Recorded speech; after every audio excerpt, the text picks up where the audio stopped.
सुप्रभात बच्चों, कैसे हैं आप सब। उम्मीद करती हूँ आप सब अच्छे होंगे। तो बच्चों, आज की कक्षा में हम पढ़ने वाले हैं अध्याय नंबर 26, जिसका शीर्षक है निबंध लेखन। तो निबंध लेखन क्या होता है, इस अध्याय में हम जानेंगे। अपने विचारों को ठीक प्रकार से एक सूत्र में बांधकर लिखना निबंध कहलाता है। निबंध द्वारा किसी विषय पर अपने विचारों को सीमित शब्दों में व्यक्त किया जाता है। निबंध की भाषा शैली विषय के अनुरूप होनी चाहिए। एक सुंदर निबंध लिखने के लिए अध्ययन और अभ्यास की आवश्यकता है।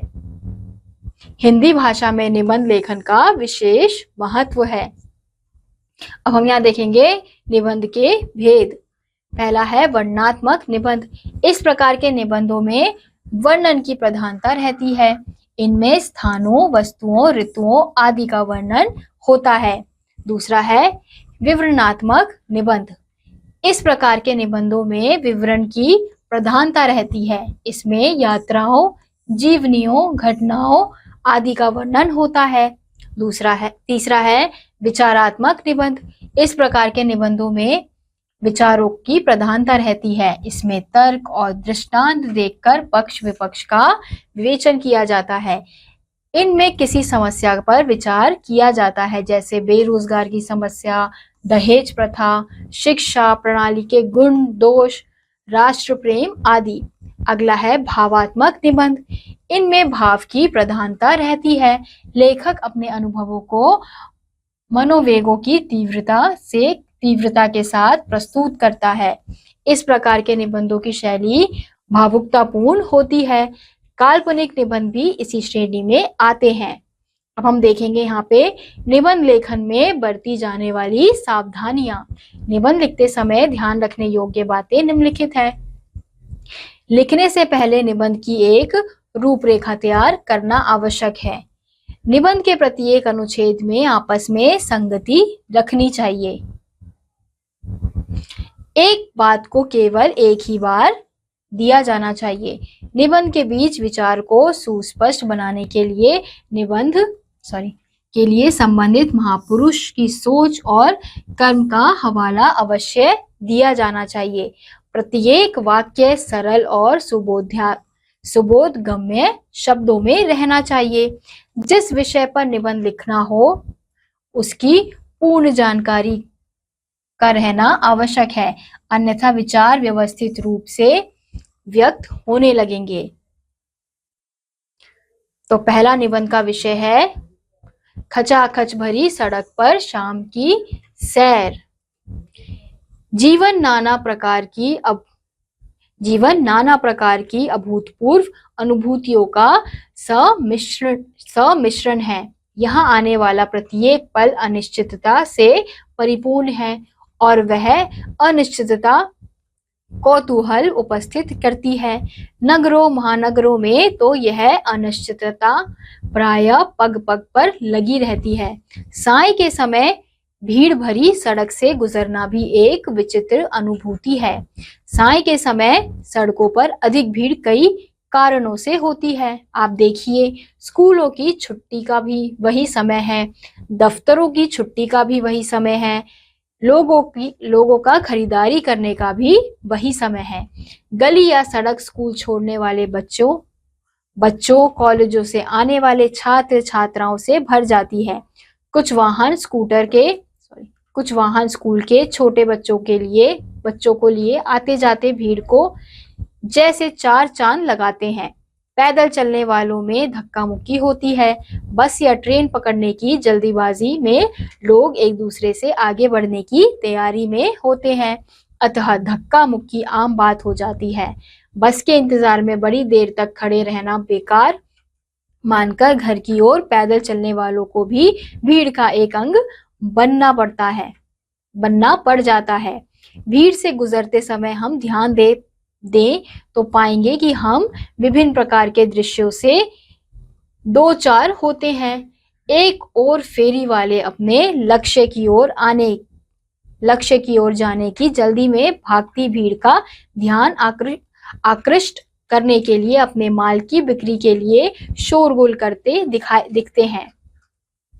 वहीं दूसरी ओर चौराहों पर पुलिस इस भीड़ को सुव्यवस्थित करने की कोशिश में संलग्न दिखाई पड़ती है। सारा वातावरण एक अजीब से शोरगुल से प्रदूषित रहता है। वातावरण घुटन भरा होता है, परंतु एक बात बड़े आश्चर्य की है कि इतने सारे शोरगुल के बीच रहते हुए शहर के निवासी बहरे नहीं हुए। इस अंधाधुंध भागती भीड़ में धक्के लगने व पांव के कुचले जाने पर लोगों के गुस्से का भी शिकार होना पड़ता है। ये गुस्से में आंखें दिखाते हैं। इस भीड़ का जेब कतरे भी अच्छा फायदा उठा लेते हैं।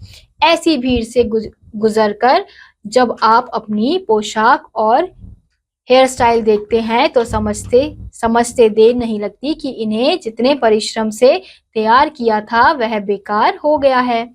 मालूम हो जाता है कि पहने हुए वस्त्र जैसे पसीनों से लथपथ कोई गठरी शरीर पर रखी हो, और यदि वस्त्र सही सलामत रह जाते हैं तो इसे गनीमत ही समझिए। इन सब के होते हुए भी भीड़ में चलना कोई बुरा अनुभव नहीं। यदि भीड़ में कान और आंखें खोलकर चलें तो बहुत मजेदार वार्ताओं से प्रस्तुत होने और अजीब वार्तालाप सुनने का मौका मिलेगा। अनेक लोग विभिन्न प्रकार की अव्यवस्थाओं का रोना रोते हैं तो कुछ उनका खंडन और मंथन करते हैं। तभी तो माना जाता है साय की खचाखच भरी सड़क से पैदल चलकर निकलना एक सुखद अनुभूति है। ऐसे ही अगला निबंध है जीवन में खेलों का महत्व। खेल मानव देह को स्वस्थ रखने के सोपान है। खेल से देह में चुस्ती, ताजगी और स्फूर्ति आती है। इसलिए खेल को खिलाड़ी की आत्मा कहा गया है। खेल की भावना ही खिलाड़ी की आत्मा का श्रृंगार है, जिसके बल पर उसे आपसी सहयोग, संगठन, अनुशासन और सहनशीलता की शिक्षा मिलती है। खेलों से मनुष्य का शारीरिक, मानसिक और आत्मिक विकास होता है। इन तीनों प्रकार के विकास से ही जीवन पूर्ण बनता है। यदि इनमें से किसी भी घटक का अभाव है तो जीवन अभावमय प्रतीत होता है। इसलिए मनुष्य को तीनों ही घटकों को जीवन में उतारने की पूरी कोशिश करनी चाहिए। जीवन की सफलता के लिए शारीरिक, मानसिक और आत्मिक शक्तियों में से कोई भी शक्ति किसी से कम महत्वपूर्ण नहीं है, परंतु शारीरिक शक्ति सभी शक्तियों का आधार मानी जाती है। कहा भी गया है, स्वस्थ शरीर में ही स्वस्थ मस्तिष्क का विकास होता है और स्वस्थ मस्तिष्क में ही स्वस्थ विचार जन्म लेते हैं। शरीर को पूर्ण रूप से स्वस्थ और निरोग रखने के लिए खेल कूद का महत्व बहुत अधिक है। बिना खेल कूद के जीवन अधूरा रह जाता है। कहा भी गया है, सारे दिन काम करना और ना खेलना यह होशियार को भी मूर्ख बना देता है। खेल से हमारा जीवन शिक्षित और आनंदित होता है। जो विद्यार्थी दिन रात पढ़ने में लगा रहता है उसके लिए खेल ही शरीर में पुनः कार्य करने की शक्ति लाने में सहायक होता है। केवल कार्य में ही तल्लीन रहना जीवन से गतिशीलता को समाप्त करना है। जीवन में गतिशीलता तभी आती है जब हम कार्य करने के उपरांत आवश्यकता भर खेल भी लेते हैं। खेल मनोरंजन की सामग्री भी जुटाते हैं। खिलाड़ियों अथवा खेलों के प्रेमी दोनों को ही खेलों से भरपूर मनोरंजन मिलता है। ऐसे लोगों को भाग्यहीन ही कहा जाएगा जो खेलों से प्राप्त मनोरंजन के महत्व को नहीं जानते। खिलाड़ी की यह प्रथम विशेषता होती है कि वह धैर्यशील व संघर्षों से लड़ने की शक्ति से परिपूर्ण रहता है। खेल से उसे जय पराजय के भावों को पहचानने की विधि का पता चलता है। उसे असफलता से ही सफलता के द्वार की चाबी मिलती है। खेल से अनुशासन की शिक्षा मिलती है। खेल खेलने से नियम पूर्वक कार्य करने की शिक्षा मिलती है। इससे व्यक्ति का जीवन महान बनता है और वह समाज में आदर प्राप्त करता है। ये सभी बातें उत्साह को जन्म देती है जो निरंतर आगे बढ़ने की प्रेरणा व शक्ति देता है। किसी कार्य में असफल हो पाने पर भी वह अपनी सोच में कुविचार नहीं लाता, अपितु दुगने उत्साह से कार्य में लग जाता है।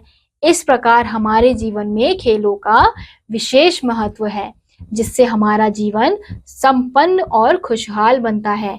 इसलिए शरीर को गतिशील रखने के लिए खेलों में रुचि लेकर भाग लेना चाहिए।